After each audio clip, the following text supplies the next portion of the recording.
창세기 35장에 보면 야곱의 12아들 이름이 나왔습니다. 그리고 36장에 보니까 에서의 족보가 나옵니다. 근데 그 양을 놓고 보면 에서의 족보가 훨씬 더 많고 길게 나오는 것을 볼 수 있습니다. 언약이라는 것 아래서 하나님은 야곱을 선택하셨고 에서는 선택하지 않으셨죠. 이게 버렸다는 의미가 아닙니다. 언약이라는 것 아래서, 그러니까 언약의 후손의 그 장자의 뜻을 놓고 볼 때 야곱은 선택하셨고 에서는 선택하지 않았습니다. 그런데 야곱보다 에서의 족보를 더 많이 소개하고 있습니다. 내용을 보면 36장은 에서의 족보를 두 가지로 구분해서 이야기합니다. 첫 번째 족보는 1절에서 8절이라고 볼 수 있는데 가나안 땅에서 에서의 족보를 말합니다. 약속의 땅에서 족보입니다. 두 번째 족보는 에돔에서의 족보입니다. 본문 1절에 보시면 에서의 족보를 가리켜서 무슨 족보라고 되어 있죠? 뭐라고요? 네, 에돔의 족보라고 말해요. 에서의 족보 그럼 될 걸 에돔의 족보라고 말합니다. 에서의 족보를 에돔의 족보라고 말하는 것은 에서는 에돔 족속은 아니었습니다. 그럼에도 에돔의 족보라고 말하는 것은 에서가 에돔에서 큰 민족과 국가를 이루어서 그 지역에 한 나라를 세워서 살았기 때문에 에서의 족보를 에돔의 족보라고 말하는 것입니다. 에서는 누구의 아들입니까? 에서가 누구의 아들이죠? 야곱의 아들인가요? 이삭의 아들이죠. 이삭의 아버지는 누구죠? 쉬운 거를 왜 이렇게 대답을 못해? 뭘 물어보면 긴장을 해. 틀릴까봐. 괜찮습니다. 에서는 이삭의 아들이잖아요. 첫째인데 성경에 보면 에서가 40세에 첫 결혼을 하는데 오늘 본문에 나온 대로 헷 족속, 히위 족속의 여자를 아내로 얻었어요. 헷 족속, 히위 족속이라는 의미는 가나안의 여자란 것을 알 수 있죠. 즉, 좀 다른 말로 표현하면 가나안의 이방 여자를 아내로 얻었습니다. 성경은 이 에서의 결혼에 관해서 창세기 26장에 보면 뭐라고 말하냐면 이삭과 리브가가 에서의 결혼을 근심했더라 이렇게 말합니다. 아마도 가나안의 이방 여자의 결혼에 대한 근심이었던 것 같고 성경을 더 읽어보면 그 가나안 여자들이 이삭과 리브가를 즐겁게 하지 못했다 이렇게 말해요. 에서는 자신의 결혼이 아버지 이삭에게 즐거움이 되지 못하는 것을 알았기 때문에 결혼을 다시 해요. 이번엔 좀 즐거움을 드리고 싶었다고 볼 수 있겠죠. 그래서 이번에는 결혼할 아내를 가나안의 이방 여자에서 얻지 않고 자기의 혈통이라고 생각하는 그 가족 범위 안에서 결혼 상대를 찾습니다. 창세기 28장 8절과 9절이 소개를 합니다. 우리 함께 읽겠습니다. 시작. 에서가 또 본즉 가나안 사람의 딸들이 그의 아버지 이삭을 기쁘게 하지 못하는지라 이에 에서가 이스마엘에게 가서 그 본처를 왜 아브라함의 아들 이스마엘의 딸이요 느바요스의 누이인 마할랏을 아내로 맞이하였더라. 아브라함의 그 첫째 아들이었던 이스마엘, 그 이스마엘에게 가서 이스마엘의 딸을 아내로 데려왔다 이렇게 말하죠. 즉 가나안의 여자가 아니라 할머니였던 사라의 여종인 하갈이 출생한 이스마엘에게 가서 딸을 아내로 데려왔다는 거예요. 나름 자기의 혈통 안에서 아내를 찾았다고 보여지죠. 우리가 읽었던 28장의 9절 말씀이 우리가 읽은 36장 3절의 말씀과 똑같은 것입니다. 한번 읽어볼까요? 36장 3절 같이 읽겠습니다. 시작. 또 이스마엘의 딸 르바요스의 누이 바스맛을 맞이하였더니, 즉 아브라함의 아들 이스마엘의 딸 르바요스의 누이 바스맛을 맞이했다 말합니다. 에서는 나름 잘해보겠다고 한 거예요. 그런데 자기의 혈통에서 아내를 찾고자 했는데 이 결혼에서 가나안 족속의 여자는 얻지 않았지만 언약의 후손이라고 하는 그 배경을 놓고 보면 이스마엘이 언약의 후손에서 선택받지 못한 이스마엘이었기 때문에 이삭과 리브가에게 기쁨을 주는 결혼은 아니었다고 보여지는 겁니다. 그래서 에서의 결혼에 있어서 아쉬운 것은 에서가 이삭의 아들로서 자신의 결혼에 언약에 대한 진지한 마음이 보이지 않는다는 것입니다. 그래서 여러분, 나름 했지만 이왕에 좀 더 언약의 후손 안에서 그 혈통을 또 이어가면 더 좋을 것을 그러지 못한 아쉬움을 놓고 볼 때 결혼하지 않은 미혼 분들 여기 계시는데, 청년들이 있는데, 여러분 결혼에도 믿음과 신앙이라는 것이 보여야 한다고 생각하셔야 합니다.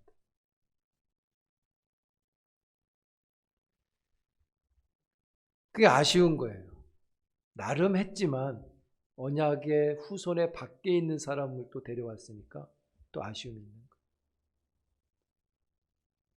에서는 언약의 후손으로 선택을 받지 못했지만 그럼에도 가나안 땅에서 그 세력이 커졌고 재산도 크게 번창했습니다. 아마도 야곱보다 더 큰 가문을 일으켰다고 보여집니다. 에서는 언약적인 기업으로 선택을 받지 못했지만 가나안에서 성공한 가문이 되었어요. 그래서 7절에 보니까 그 소유가 너무 풍부해서 그 땅에 야곱과 함께 거할 수 없었더라 이렇게 말하죠. 아마 많은 가축들이 있으니까 그 땅이 좁은 겁니다. 그래서 에서는 내가 떠나가야 되겠다라고 결정을 합니다. 8절 함께 읽겠습니다. 시작. 이에 에서 곧 에돔이 세일산에 거주하니라. 에서가 가나안을 떠나 옮긴 곳이 세일산이라고 나옵니다. 세일은 에돔 사람들이 살았던 산악지대입니다. 이스라엘 지도로 놓고 보면 사해바다가 있잖아요. 갈릴리 아래 사해바다. 그 사해바다 아래쪽이 세일 산맥이 있습니다. 사해바다 아래부터 시내산 사이에 세일 산맥이 있는데 그 지역을 에돔 지역이라고 그래요. 아라바 광야를 가리키죠. 본문 9절 이하에 나오는 족보가 바로 이 두 번째 에돔 지역에서 에서가 일으킨 그의 가문의 이야기, 후손의 이야기를 기록하고 있는 것입니다. 여러분 20절에 보시면 한번 보세요. 세일산 그 땅 주민을 가리켜 이렇게 돼 있죠. 그 땅 주민이 누굽니까? 20절에 누구라고 돼 있어요? 호리 족속. 원래 에돔의 원주민은 이 호리 족속이에요. 이 호리 족속은 창세기 14장에 처음 등장합니다. 사해바다 아래쪽 이 소알 땅에 살고 있었는데 저 소돔에 있는 연합군들이 와서 공격을 하죠. 그때 이 가나안 땅에 있는 연합군들이 소돔의 연합군을 무찌릅니다. 그래서 소돔에 있던 롯도 잡혀가죠. 그래서 아브라함이 가서 데려옵니다. 318명을 데리고 가서. 그때 이 호리 족속도 정복당했다는 말씀이 나와요. 그래서 말씀드렸듯이 에돔 지역의 원주민은 호리 족속이에요. 그래서 원래 에서 족속은 이주민이죠. 가나안 땅에서 이주한 사람들인데 이 사람들이 원주민들을 흡수해버린 겁니다. 마치 미국의 원주민이 인디안이잖아요. 근데 유럽의 원정자들이 그 원주민들을 밀어내고 흡수해서 된 것 같은 거죠. 그래서 호리 족속의 정복을 당하면서 에서 족속이 점점 이 에돔 지역을 다 장악하면서 성경은 에서 족속을 에돔 족속이라고 부르게 되는 것입니다. 홀이란 뜻은 동굴 이런 의미를 갖고 있어요. 구멍, 동굴 뜻인데 사해 바다 근방에 가면 석회암으로 동굴들이 많이 있습니다. 그 지역에, 그 산악 지역에 살던 사람들이었어요. 그래서 지금도 요르단에 페트라라고 하는 고대 유물 지역에 가면 그 동굴들이 있다고 합니다. 저는 아직 가보진 않았는데 페트라라고 하는 것은 바위의 뜻인데 이런 바위에 구멍을 뚫고 살던 사람들, 이 사람들이 호리 족속이고 이 사람들이 에돔 지역에 살았는데 이들이 점점 에서에게 흡수가 된 것이죠. 에서 족속과 호리 족속은 서로 흡수도 하고 흡수되기도 하고 서로 결혼도 하고 문화를 주고받고 하면서 한 나라로 만들어져 갑니다. 이 말은 에서 족속이 혼혈 족속이 된다는 것이죠. 그래서 유대인들은 이 에돔 족속을 자기 민족으로 보지 않는 겁니다. 마치 사마리아 사람들이 자기의 민족이 아닌 것과 같습니다. 이 에돔 족속이 큰 나라가 되어졌습니다. 이 사람 저 사람 섞인 것이죠. 여러분 학자들은 미국이 강력한 나라가 된 이유 중에 드는 것 한 가지가 있습니다. 그것은 다양한 사람들을 받아들였기 때문이라고 말합니다. 그리고 그 학자가 말하기를, 제가 지금 이름이 기억이 안 나는데, 일본이 앞으로 위기를 맞게 되는 것은 외국 문화를, 그러니까 외국 사람들을 잘 받지 않기 때문일 거라고 말해요. 그만큼 에서 족속이 많은 사람들과 하나가 돼서 큰 나라를 만든다는 것을 알 수 있어요. 아무래도 내가 갖고 있는 문화에 다른 문화가 들어오면 더 강력한 어떤 문화가 만들어지는 것이죠. 그 내용이 10절 이하에 보면 좀 더 소개되기를, 에서의 아내가 3명 나오고 그의 아들들이 5명이 있고 그의 손자들이 11명 나오고 있어요. 이것만이 아니겠지만 이렇게 나옵니다. 근데 여러분 16절에 보시면 그 손자들 중에 우리가 익히 들었던 사람이 있습니다. 아말렉. 아말렉이 에서의 손자입니다.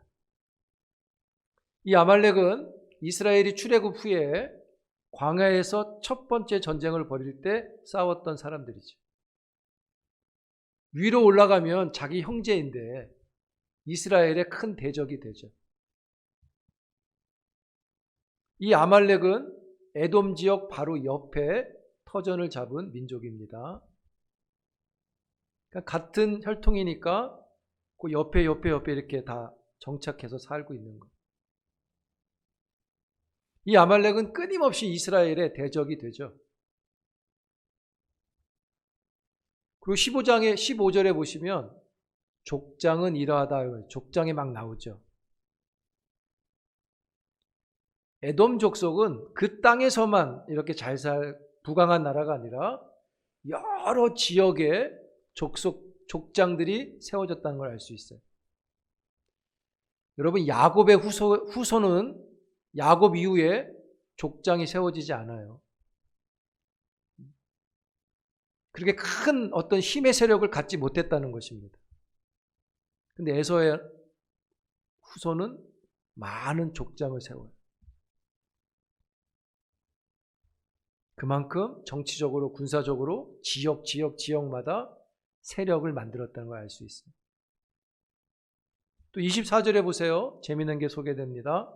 성경에 보니까 아사라는 사람이 온천을 발견했다 이렇게 나와요. 성경에도 온천 발견한 사람이 있어요. 지금 같았으면 부자가 됐을 텐데 지금도 이 지역에 가면 온천이 있습니다. 그러니까 이런 거예요. 아우, 되는 집은 뭘 해도 잘 되는 거예요. 온천도 발견하고, 요즘으로 하면 석유도 발견하고, 막 이런 거죠. 석탄 광맥도 발견하고. 근데 누가 그러더라고요. 더운 나라인데 온천이 뭐 좋냐? 아닙니다, 여러분. 잘 됩니다. 지금도 그렇잖아요. 31절에 보면 에서 족속은요, 왕이 있다고 말해요. 왕이 있다는 것은 막강한 중앙 집권 체제를 잘 설치했다는 것을 알 수 있어요. 그런 구조를 갖고 있는 것이죠. 굉장히 막강한 겁니다. 지역마다 족장들이 있고 그 힘을 합쳤을 때 또 왕의 세력이 등장하고. 그래서 이스라엘이 출애굽하고 이 땅을 지나갈 때 굉장히 어려움을 당한 이유가 거기에 있어요. 상대가 안 되니까. 그런데 여러분, 왜 창세기의 야곱의 이야기를 지금까지 쭉 해오다가 에서의 족보의 이야기를 이렇게 길게 설명할까요? 그냥 야곱의 이야기로 가도 될 텐데. 에서의 족보가 길게 소개되는 중요한 핵심은 에서가 이만큼 번창했더라, 그것이 아니라 에서를 향하고 계신 하나님을 중심으로 소개하고 있는 것입니다. 즉, 에서의 족보는 에서를 말하는 게 아니라 에서에게 역사하신 하나님을 말하고 있다는 것이죠. 할렐루야. 왜냐하면 하나님께서 에서에게, 그가 선택을 받지 못했지만, 언약적인 선택을 받지 못했지만 에서에게도 약속을 주셨기 때문입니다. 그 약속을 하나님이 성취하셨다는 거예요. 창세기 25장에 보면 그가 태어날 때 하나님이 그런 말씀하십니다. 큰 민족을 에서도 이룰 것이다 라고 말씀하십니다. 태어날 때입니다. 에서가 선택한 게 아닙니다. 하나님이 에서에게 큰 민족을 이룰 거라고 말씀하십니다. 그리고 그 약속이 성취된 것을 말하고 있는 것이죠. 성도 여러분, 하나님은 약속을 주십니다.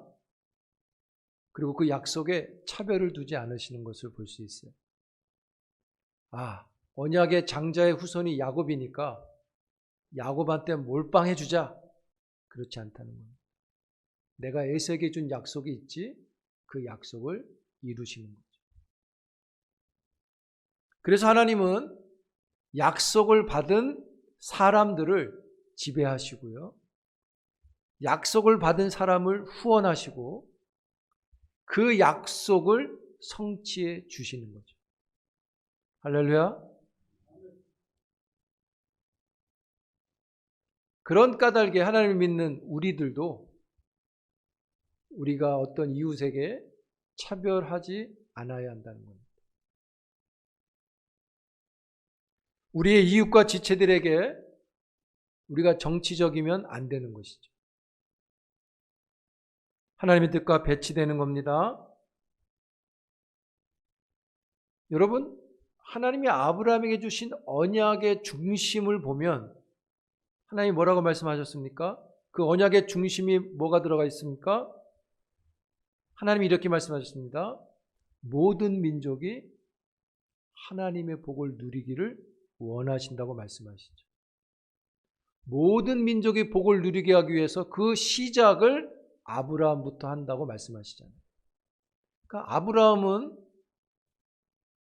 시작인 거예요. 하나님의 목적을 이루기 위한 시작이고 하나님의 목적은 모든 민족이 하나님의 복을 누리는 걸 원하신다는 거죠. 이것이 하나님의 방식이고 하나님 나라의 뜻인 거죠. 그래서 여러분, 우리가 믿는 자로서 나만 잘 돼야 된다는 생각은 하나님 나라 적이지 않은 겁니다. 그래서 항상 이렇게 생각하셔야 됩니다. 우리가 하나님께로 받은 것은 다 내 것이 아니라 우리의 이웃 것이 들어있다고 생각하셔야 합니다. 근데 에돔이 이스라엘을 향해서 그것을 행사하지 못해요. 오히려 이스라엘을 대적하죠. 그래서 나중에 선지서에 보면 하나님이 에돔을 심판한다고 말씀하십니다. 그래서 그들 안에 하나님이 없고 우상이 있는 거죠. 사랑하는 성도 여러분, 에서의 족보를 보면서 우리가 받는 메시지가 있습니다. 그것은 세상은 에서의 문화가 더 크게 번성한다는 겁니다. 훨씬 빠르다는 겁니다. 세상에서 야곱의 문화는 느리게 간다는 것을 깨닫게 돼요.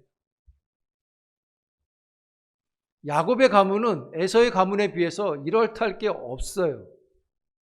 성경을 쭉 보시면. 그런 까닭에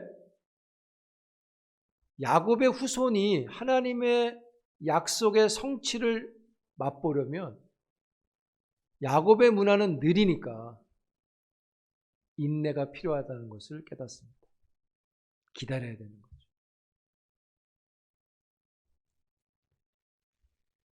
여러분, 하나님 나라의 문화는 하나님의 때를 가지고 있습니다. 하나님의 나라는 하나님의 때를 따라 이루어지죠. 하나님의 성취는 하나님의 때를 따라 이루어집니다. 하나님의 약속은 하나님의 때를 따라 이루어지는 거죠. 우리가 그 앞에서 가질 수 있는 태도는 하나입니다. 인내하는 겁니다. 기다리는 겁니다. 그런데 하나님의 나라의 문화는 에서의 문화보다 느리고 더디지만 중요한 것 하나는 이루어진다는 거죠. 성취가 있다는 것입니다. 할렐루야. 우리가 그것을 견디지 못하는 게 힘든 거지 성취가 있어요. 그래서 여러분, 우리에게 필요한 것은 하나님의 뜻이, 약속이 이루어질 때마다, 내게 주신 약속이 이루어질 때까지 기다리는 인격이 필요한 것이죠. 성경 말씀 한 거 봅니다. 야고보서 5장 10절에서 11절인데 우리 함께 읽겠습니다. 시작. 형제들아, 주의 이름으로 말한 선지자들을 고난과 오래 참음의 본으로 삼으라. 보라, 인내하는 자를 우리가 복되다 하나니 너희가 욥의 인내를 들었고 주신 결말을 보았거니와 주는 가장 자비하시고 긍휼히 여기시는 이시니라. 아멘. 이 말씀의 내용이 뭡니까? 참는 자, 느리지만 견디는 자, 주의 복을 누리리라, 이렇게 말씀하죠. 성취가 있다는 것이죠. 할렐루야. 여러분, 세상은 끊임없이 에서와 그의 후손의 문화를 취하라고 말하죠. 왜요? 빠르게 번성하고 형통할 수 있기 때문에. 그래서 사람들은요, 언약의 땅을 떠나서라도 자기가 보기 좋은 곳을 향합니다. 롯이 그랬죠? 같이 할 수 없으니까 보기에 좋은 곳 소돔으로 갔다고 말을 하죠. 근데 그 소돔이 어떻게 됐습니까? 심판을 받았어요. 에서도 자기의 소유가 풍부하여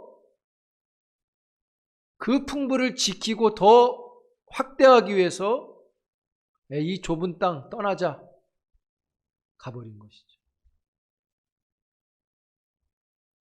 그리고 그곳으로 가서 풍요를 위해서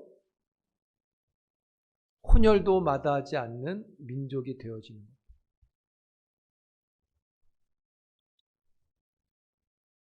그러나 여러분, 그들이 그 풍요를 더 많이 가졌지만 그들이 가질 수 없는 것 하나가 있습니다.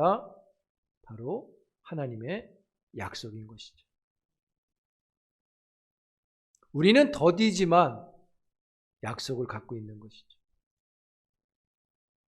이 약속은 뭐 있어도 되고 없어도 되고 그런 게 아닙니다.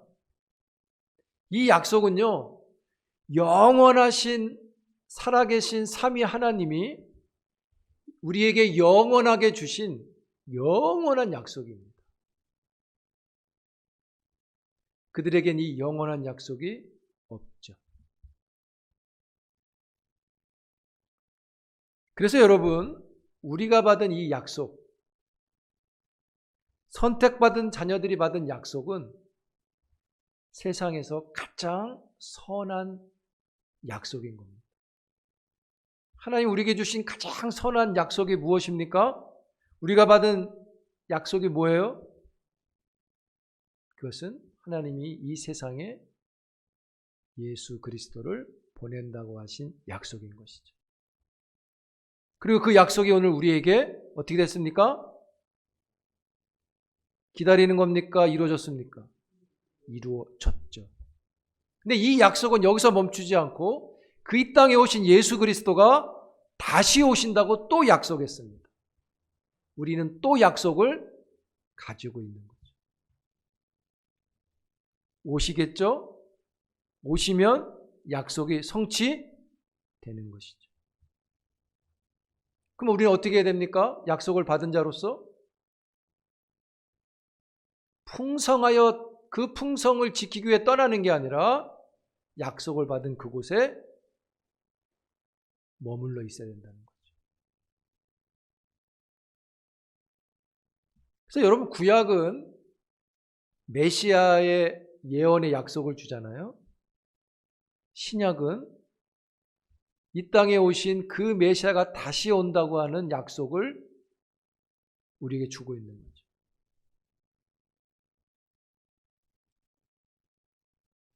예수님은 약속대로 오셨고 약속대로 다시 이 세상에 오십니다. 믿습니까? 약속을 받은 그곳을 잘 지켜가야 합니다. 예수를 떠나지 않기를 바랍니다. 예수 안에 계시기 바랍니다. 왜요? 우리가 받은 약속이 느리게 가지만 성취가 있다는 겁니다. 이미 성취가 되었고 또 될 성취가 있단 말이죠. 근데 사람들은 기다리지 못합니다. 조급합니다. 그래서 보기에 좋은 곳으로 떠나갑니다. 그러나 그곳은 하나님의 약속이 없기에 불과 유황이 내리게 되는 거죠. 사랑하는 성도 여러분, 이 약속은 선택을 받은 자들에게만 있는 약속입니다. 오늘 우리가 그 선택 안에 있는 혜택을 받은 사람들인 거죠. 우리는 이걸 가리켜서 뭐라 그럽니까? 은혜다 그러는 겁니다. 한번 고백합시다. 은혜입니다. 네. 선택받지 않은 사람들에게는 이 약속이 아무 상관이 없어요. 근데 여러분 또 놀라운 것도 하나는 하나님이 그 약속을 주시고 그 약속을 성취하시잖아요. 우리가 그 약속 안에 들어가 있잖아요. 우리가 그 약속 안에 있다는 얘기는 우리의 인생도 하나님이 성취하신다는 것을 말하고 있다는 것이죠. 우리의 인생은 던져버리고 그냥 약속만 어느 때 이루어지는 것이 아니라는 거예요. 그래서 우리의 인생이 소중한 것이 되는 거고 의미가 있는 게 되는 거고 하나님께 아름다운 가치가 되어지는 것이죠. 잘 살아야 됩니다. 하나님 앞에서 잘 살아야 돼요. 제가 청년 사회 갈 때 예전에 목사님 기도제목이 뭐예요? 청년들이 물어보면 항상 잘 사는 거야. 잘 사는 거야. 그게 제 기도 제목이라고 늘 애들한테 말해요. 청년들한테. 청년들이 처음에는 뭐야? 뭘 잘 사는 거야? 같이 생활을 하면서 그 의미를 아니까 기도가 더 깊게 되는 것이죠. 여러분 잘 살길 축복합니다. 신나는 삶이 아니라 하나님 앞에서 잘 살아가면 우리의 인생이 성취되어져요. 하나님의 뜻을 이루어지는 게 됩니다. 그게 여러분을 향한 창조의 목적이 되는 것이죠. 여러분 성경 말씀 한번 읽어보려고 그러는데 이 말씀을 천천히 읽으시면서 하나님이 우리를 향하신 그 뜻을, 마음을 좀 누리시길 바라요. 에베소서 1장 3절부터 12절까지인데 함께 읽겠습니다. 시작. 찬송하리로다 하나님 곧 우리 주 예수 그리스도의 아버지께서 그리스도 안에서 하늘에 속한 모든 신령한 목을 곧 창세 전에 그리스도 안에서 우리를 택하사 우리로 사랑 안에서 그 앞에 거룩하고 흠이 없게 하시려고 그 기쁘신 뜻대로 우리를 예정하사 예수 그리스도로 말미암아 자기의 아들들이 되게 하셨으니 이는 그가 사랑하시는 자 안에서 우리에게 거저 주시는 바 그의 은혜의 영광을 찬송하게 하려는 것이라. 우리는 그리스도 안에서 그의 은혜의 풍성함을 따라 그의 피로 말미암아 속량 곧 죄사함을 받았느니라. 이는 그가 모든 지혜와 총명을 우리에게 넘치게 하사 그 뜻의 비밀을 우리에게 알리신 것이요 그의 기뻐하심을 따라 그리스도 안에서 때가 찬 경륜을 위하여 예정하신 것이니 하늘에 있는 것이나 땅에 있는 것이 다 그리스도 안에서 통일되게 하려 하심이라. 모든 일을 그의 뜻의 결정대로 일하시는 이의 계획을 따라 우리가 예정을 입어 그 안에서 기업이 되었으니 이는 우리가 그리스도 안에서 전부터 바라던 그의 영광의 찬송이 되게 하려 하심이라. 아멘. 하나님의 뜻이 우리에게 약속이 되고 그 약속이 이 땅에 어떻게 나타나서 우리가 그 약속의 은혜를 어떻게 누리는지 고백하고 있죠. 우리가 하나님의 선택을 받아 언약의 백성이 되었습니다. 하나님의 약속을 소유한 언약의 사람들인 거죠.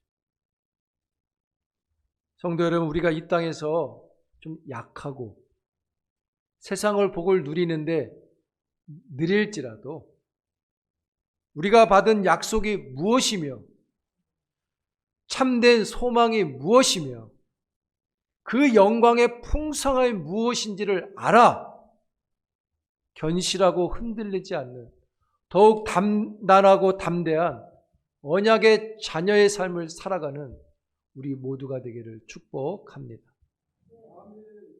성경 한 구절 더 봅니다. 이 말씀이 큰 위로와 믿음이 되기를 축복합니다. 로마서 11장 36절입니다. 시작. 이는 만물이 주에게서 나오고 주로 말미암고 주에게로 돌아갑니다. 그에게 영광이 세세 있을지어다. 아멘. 하나님께서 시작하셨고 하나님께서 인도하시고 하나님께서 성취하십니다. 누구를요? 약속을 받은 여러분들을 성취하신다는 거죠. 그 성취의 안에 이미 우리는 이 땅에 예수 그리스도를 성취받았잖아요. 그리고 그분이 다시 오실 그 약속을 갖고 있습니다. 하나님이 또 성취하십니다.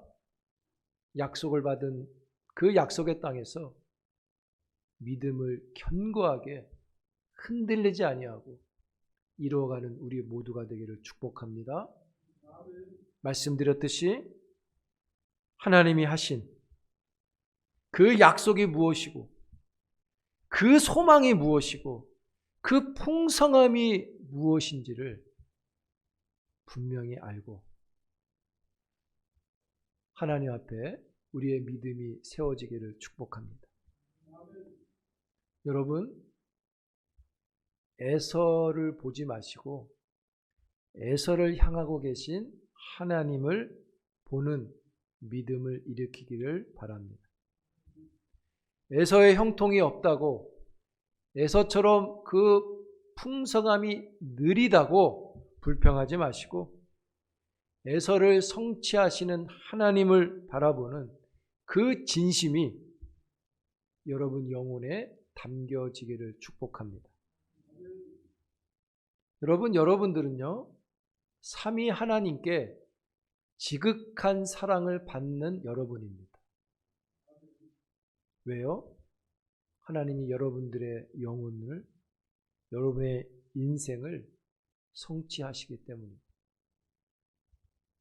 예수님의 혈통을 따라 예수님 안에 있는 여러분, 약속의 자녀인 것을 믿고 그 믿음이 소망이 되고 그 소망이 사는 힘이 되어지는 여러분들이 되기를 축원합니다.